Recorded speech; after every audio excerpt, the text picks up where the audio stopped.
Naufal, aujourd'hui, il y a une question qui me taraude. Euh, c'est de savoir si, en 2026, finalement, ton CMO idéal serait pas juste un CRO. Oui, un peu, c'est les phases de hype de chaque title, mais en vrai, en fait, le CRO, déjà, il faut le définir, c'est un Chief Revenue Officer. Et l'idée de départ, c'était de dire qu'il y a des entreprises qui ont un ADN, pas nécessairement 100% sales, pas nécessairement 100% marketing, et que, en fait, il y a des entreprises qui ont besoin d'un profil un peu central qui aligne le marketing et le revenu, et donc le commercial, de manière à permettre tout simplement ne plus parler « Ah, ça c'est moi le marketing, ça c'est moi le Hmm. commercial, c'est mes leads, c'est pas tes leads, Ouais. tu les as pas signés, c'est à cause de toi ». Non, l'idée c'est de répondre à un côté où on parle que de revenus. Hmm. On est en train de faire du revenu, Hmm. on est en train de faire du chiffre d'affaires.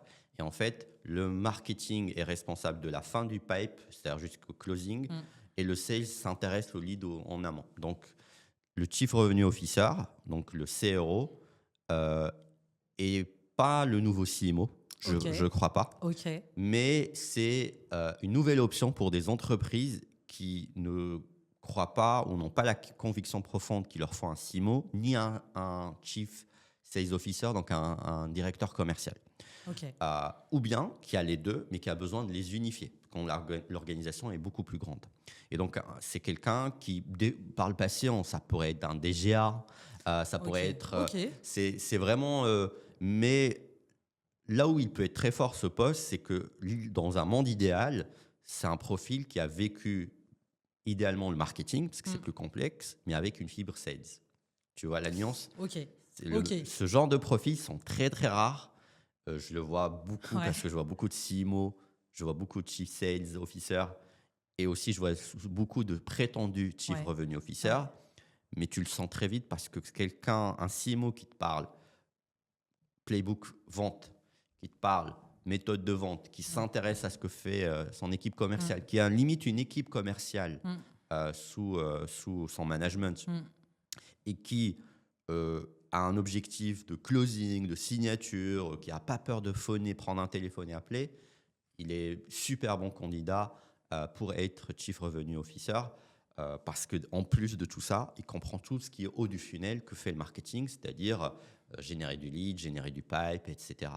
Et il va pouvoir aligner. Mais ils sont très rares, je pense que ce sont 5% des profils Ouais. sur le marché qui arrivent à unifier ça. Et pas besoin de track record, ça, par Ok. contre sur ça, Ok. contrairement à du CMO, des fois on va recruter Ouais. un profil en mode playbook. Ok, tu as été dans l'industrie Hmm. du média, je suis un média, tu es très légitime. Hmm. Il y a des choses.